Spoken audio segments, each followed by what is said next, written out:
Summer is just around the corner, and so too is hurricane season. I'm meteorologist Joe Martucci at the Press of Atlantic City. Welcome to the Something in the Air podcast. Since it is hurricane season, I had to bring on somebody who is behind a lot of what we talk about when we talk about what's ahead over the next couple of months. What is the hurricane forecast?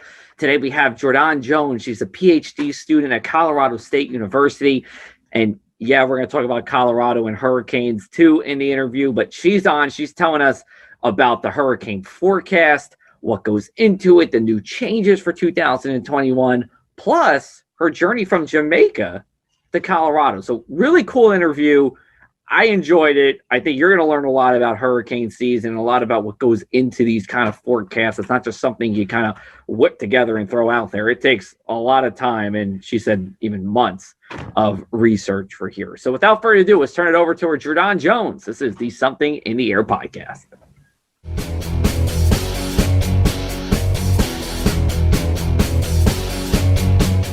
All right, and now is the time we've all been waiting for. We're going to find everything out about the 2021 hurricane forecast. Plus, we're also going to hear about the life of someone who makes this forecast happen. She's joined with us here today, Jhordanne Jones, PhD candidate at Colorado State University. She works with the hurricane forecasting team.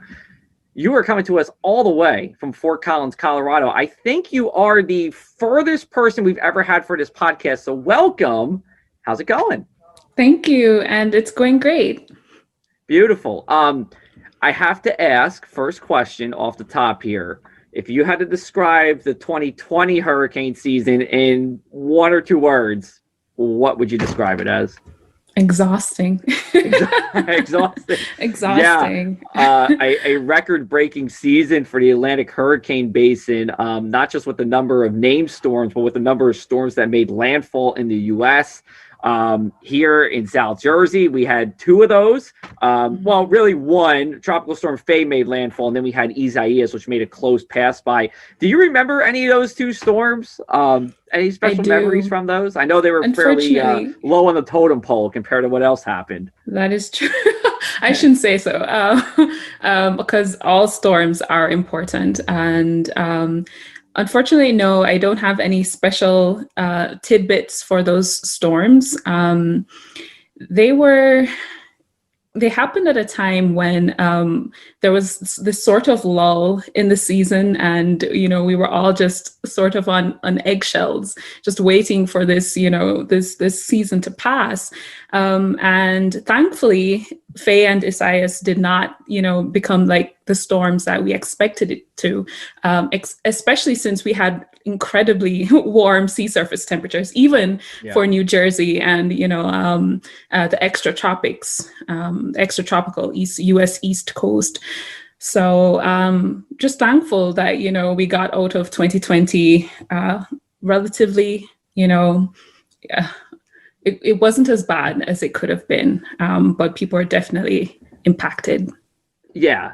I mean, for us, we did have, unfortunately, one person did pass away from rip currents in Faye, but, overall, Faye was a fairly tame storm. I mean, it was a pretty much one big rainstorm for half the day, and then that was it. I mean, it was a little bit breezy. I was outside in Brigantine, which is just north of Atlantic City, when the eye passed right nearby, and it was mostly cloudy and people were jet skiing while the eye was going nearby. I'm like, this is something you don't see all the time. And then Isaias did bring two tornadoes here to South Jersey, but like you said, it could have been worse. This wasn't a Sandy situation for us here. That's the one that we're always going to talk about until the next Sandy comes. But for a record-breaking season, it's encouraging to hear those words that obviously it could have been worse, and fortunately was not. So tell us a little bit about yourself. You come from Jamaica all the way to Colorado. So how does that happen? And let me ask, growing up in Jamaica, how did the weather influence, you making your career decision to get into weather as a career? Yeah. So I had a really roundabout way of getting there. Jamaica doesn't exactly have this specialized or well-known department for climate and weather, right? We have a physics department, and they do climate physics. And I did not really think that I would end up in atmospheric science, to be honest. I did my master's in Jamaica, which was about climate change and hurricanes. And I read a lot of research coming out of Colorado State. So I already knew about Phil Klotzbach. I already knew about William Gray. And essentially, I was just, that's what I was going for, right? Just to be able to work with Phil Klotzbach is a great honor already. To work with these people that have been working on this legendary and one of the oldest seasonal forecasts. It's just great. So I think that's your first question. No, and just for everybody here, Dr. Klotzbach and Dr. Gray are probably on the Mount Rushmore of hurricane forecasters. Would that be fair to say? I think they're definitely in the top four. Yeah. And you're working with the team, which is definitely something to brag about. It's very prestigious, and I tell people all the time, when we look at hurricane forecasts, the two that I'm, I would say trust the most are NOAA, government, and Colorado State. And one question people tell me is like, why Colorado State? I mean, first of all, like, it's landlocked, and second of all, it's not even like landlocked near the Atlantic Ocean. It's landlocked near the Pacific Ocean. So how does that happen? And then I want you to get back to the second question. I apologize. Just growing up on the island, how did weather influence you wanting to, your interest in weather? Let's put it that way. Yeah. So Colorado State University, actually, the Department of Atmospheric Science is like this hub of some of the founding fathers and mothers of tropical meteorology, right? Herbert Rail, Dick Johnson, Joanne Simpson. These people came through Colorado State, and they have gone on to, if you can consider the academic family tree, then it has produced a lot of alumni that have gone on to do great research in tropical meteorology. So Colorado State's Department of Atmospheric Science, along with, I think, the University of Chicago, are just one of those big names in tropical meteorology because they have essentially written all of the textbooks on tropical meteorology. So why is it in Colorado State? I have no idea. I really don't. There was just this perfect hill that is in Colorado that was on Colorado State's land. And one of the founding fathers of the department said, okay, we're going to put it there. And they built that whole department on that hill. It's also very close to NCAR, which is the National Center for Atmospheric Research. And, there's also NOAA there as well.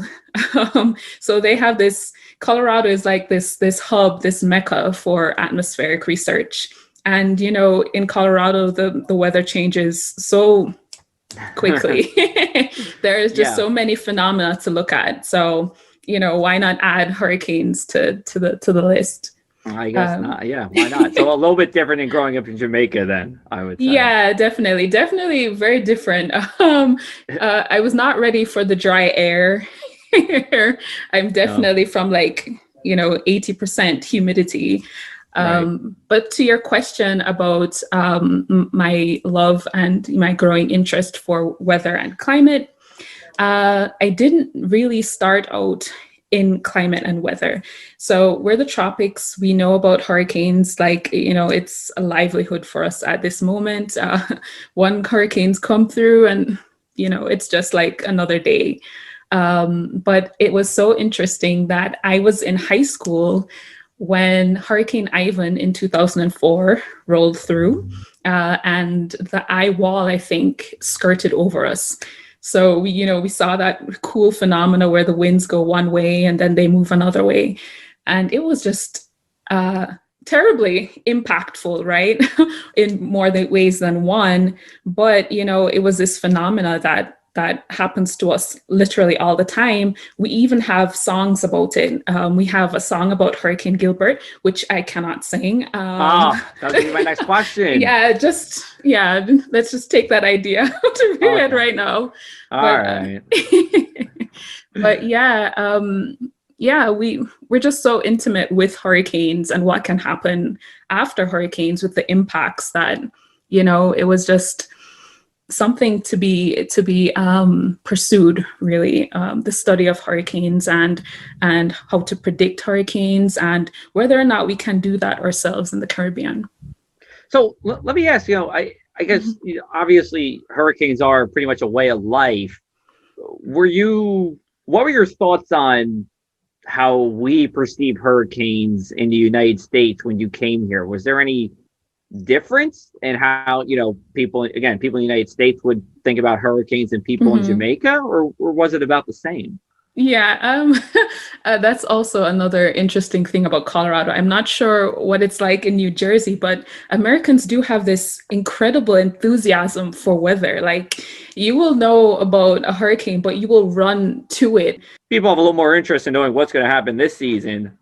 So, how long does it take to make this hurricane forecast? If you had to add up the hours between you and the other two members on the team. Yeah, I'm not sure if there's like a specific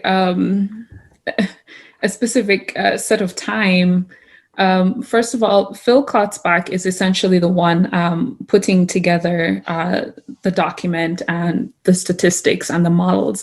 And there are 3 or 4 major components of that forecast. One, you're looking at historical records and you're looking at past seasons, and that is a statistical model, which requires like historical or previous patterns in climate and in ocean and atmosphere that tell us what could happen next. Then there is the dynamical models, which comes from Europe's ECMWF, or their European dynamical model. And that tells us what's going to happen with El Nino or La Nina phenomena. And then you have past seasons, which we call analogs.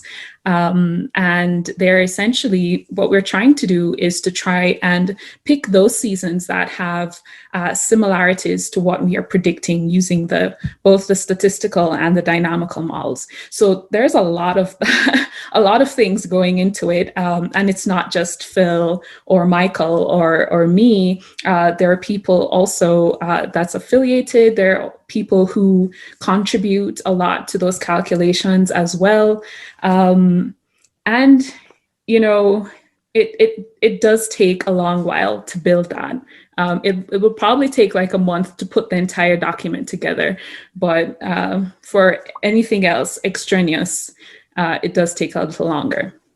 Yeah, and I'm glad you said it because, sometimes people think that a weather forecast is the same as a hurricane forecast. And I'm like, no. Like a weather forecast you're putting together in, an hour or an hour and a half. I said, this is something that takes a lot of time and it takes multiple people to do it. So I'm glad that you said it here. What we're going to do is we're going to take a brief break. And then when we come back, we're going to talk about the 2021 hurricane forecast here for the Atlantic Ocean in New Jersey. This is the Something in the Air podcast.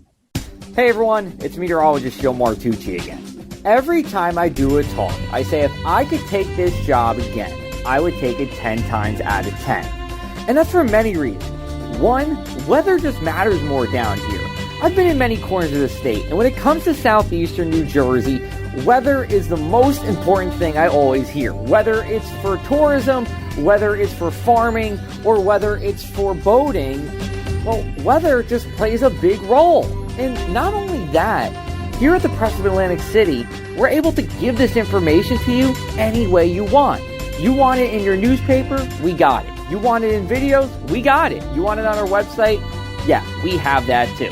And we can't do it without your support. Your support has been great over the past couple of years, and we look forward to more of your support in the future. To support South Jersey journalism, go to our website, pressofac.com/subscribe, and you'll have offers that you can't refuse. That's pressofac.com/subscribe.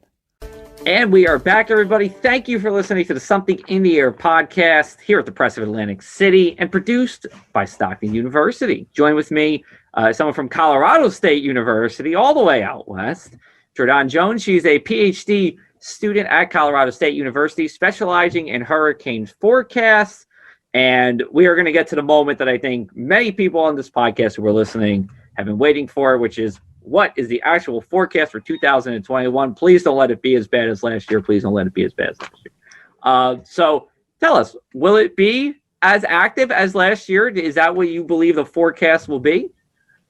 Okay, so good news, no, not as bad as 2020. Bad news is that we do still expect it to be particularly active or above normal active. And what that really means is that we expect 17 named storms, 8 hurricanes, 4 of which may be major hurricanes.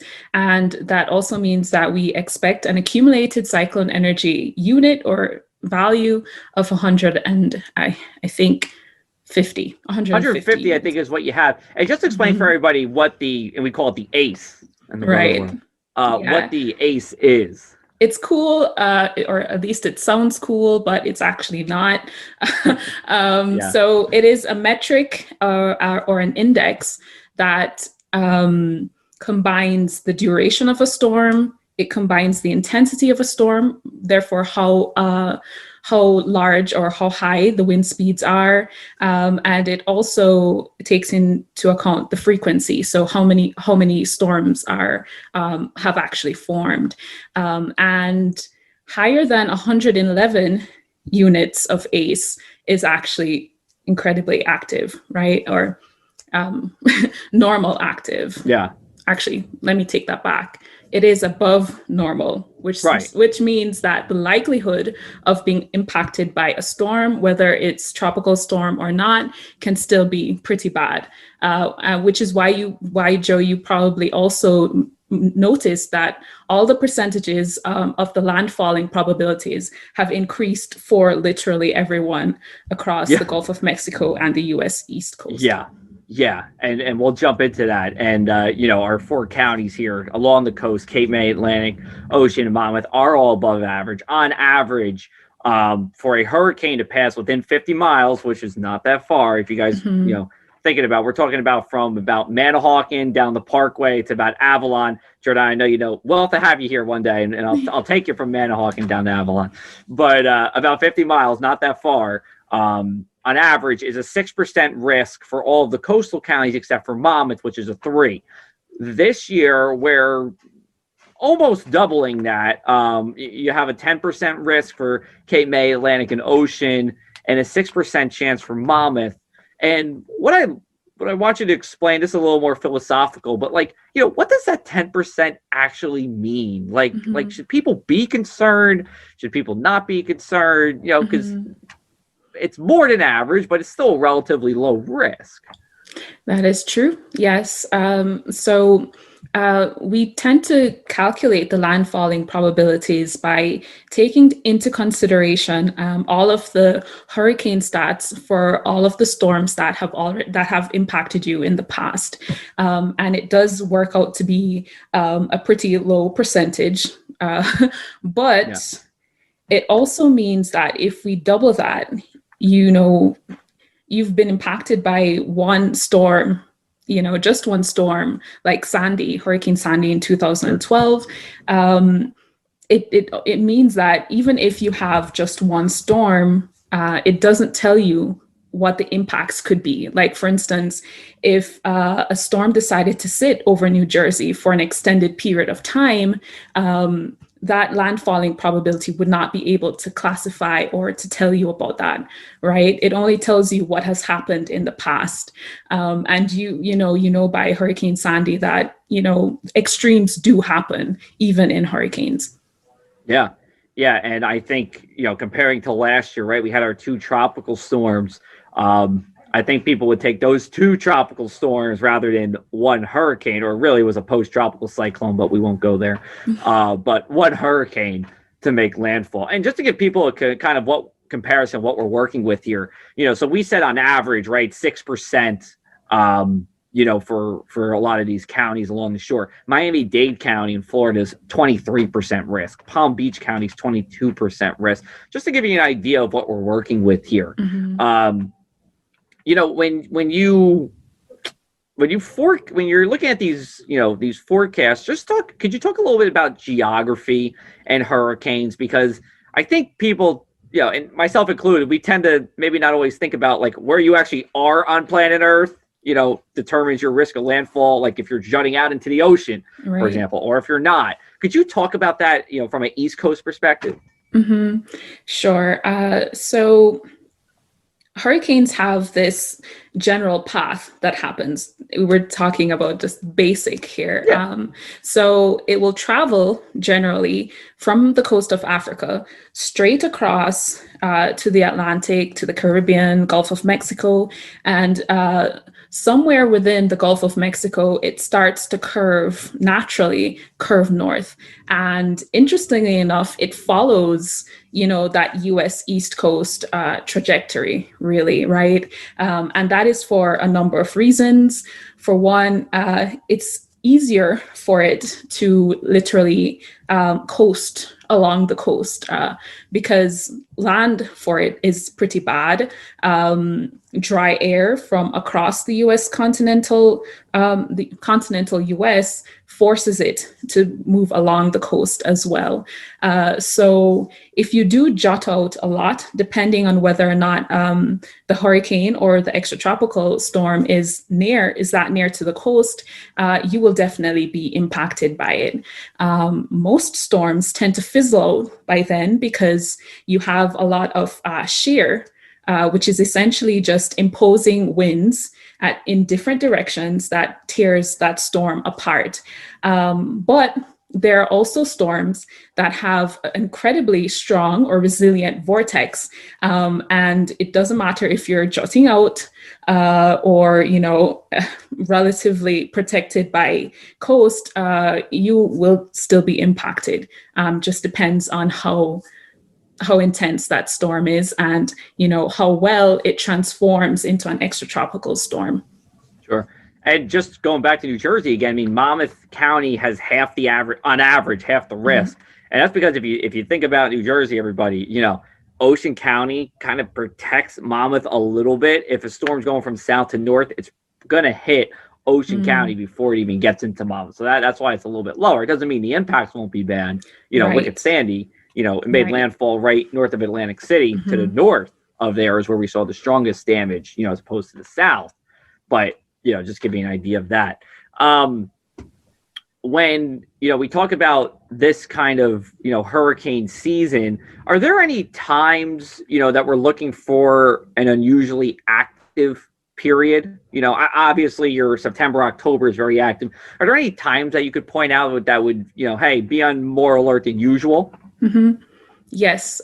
So one very reliable pattern is the El Nino La Nina phenomena. If you do have a strong, sustained La Nina, there is definitely going to be above average hurricane activity. The second thing is if we have extremely warm sea surface temperatures going into the hurricane season, if we just exactly like 2020, we started the year off with these really warm sea surface temperatures, and it was sustained well into, November and December. So, just warm sea surface temperatures will encourage hurricane development and hurricane activity in general. So that's number two. Number three is also this idea of vertical wind shear. Therefore, how much resistance is there in the atmosphere in general? And that would impede the motion of hurricanes. If it is lower over the North Atlantic, which happens during La Nina events, then yes, we are definitely going to see some powerful hurricanes. But if we have more resistance, more vertical wind shear, then we'll very likely see a suppression of hurricane activity. Gotcha. So just to recap for everybody again, just to give everybody the forecast here. Forecasting 17 named storms. Out of those 17, 8 would be hurricanes. Those are maximum sustained winds of over 74 miles an hour. And then out of those 8, 4 of them would be major hurricanes, category 3 out of 5 or greater here. Turning into some changes that the National Hurricane Center have for this year, I think the major one is that we are done with the Greek alphabet. We are taking that and we are throwing it out, and we're never going to see it again. In its place, we're going to have just a reusable, we'll say, regular list of hurricane names.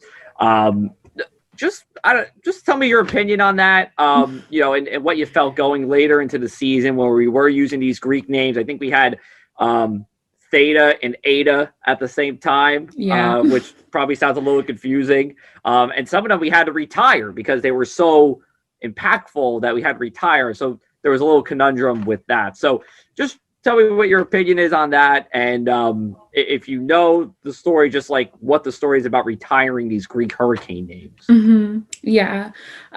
So in general, naming hurricanes is actually, or the entire system is actually pretty confusing. They start off with, I think, at least 4 years of defined names for the next 4 seasons. But when you have a particularly extreme season, that tends to spill over into the Greek alphabet. The problem with the Greek alphabet, though, is that you can't retire, a Greek letter, right? It's not like it's a name, so you can't really replace it. So that was one of the issues with it. On the other side of it, it has been a pretty good indicator of when we've had very active, very extreme seasons, right? 2005 is literally the only other example of us going into the Greek alphabet. And in general, what they're going to do is that they're going to set up another list that, one, they can retire in case something goes wrong, or, we have an extreme Greek alphabet storm that they can retire. Yes, let's hoping that we don't. I think that has been their rationale, that they have to be able to retire storms that have caused too much damage. Got it. Well, thanks for your input there. And, last question before we wrap up, I got to know, what's the story with these donuts you guys do when you release your hurricane forecast? And where do you get the donuts from? They look pretty good. You can go on Twitter. You can go on Twitter and see this. If you look up Phil Klotzbach's Twitter account, I think he always tweets it out every time. But go ahead. Tell me the donut story and how were they this year? I have no idea how it started, but it definitely started with William Gray. He had the donut tradition. He also had the bell tradition for ringing it exactly on August 1st, or is it 23rd? To sort of highlight. I don't know. I know what you're talking about, though. Yeah, it's sort of to highlight the start of the peak hurricane season. Phil Klotzbach did take on that donut tradition, and he's probably the best person to ask about that. And he also owes me donuts. So he owes you donuts? What happened? He owe me donuts. Were you guys not together? He said he owes me. Were you guys not together for the hurricane forecast this year? Is that why he owes you donuts? Yeah, because we're working from home, so there's really no. And to answer your question about where the donuts come from, I'm pretty sure it's just like regular store-bought donuts. So any donut will do. I didn't know if he was, rolling the donuts early in the morning for everybody and putting sprinkles on top. No, I don't know. Maybe he has a famous, maybe he has like a favorite donut that he buys. So, well, we'll have to go over there one day and figure it out. Yeah, and have donuts. Well, Jhordanne, thanks so much for being here. We appreciate it. Thanks for taking the time to chat with us about hurricane season. Before we wrap up, you want to tell people how they can follow you or follow the team as we go through hurricane season? Sure. So we are all on Twitter. You can follow us at either Phil J. Klotzbach on Twitter, or you can follow me at Jhordanne J. I'm a pretty easy person to look up if you can remember the spelling of my name. So yeah, we're all there. Awesome. Sounds good. Well, thank you again for the time. We appreciate it. Hopefully hurricane season goes off very smoothly here. No major impacts, and we'll talk with you soon. Yeah, thanks. Thanks, everybody, for listening to the Something in the Air podcast. We'll be back with you the first Wednesday of June, recapping New Jersey State climatologist Dr. Dave Robinson and I's birthday month. We're going to talk all about the month of May and weather here across South Jersey. You can find that wherever you get your podcasts or at thepressofac.com/weather.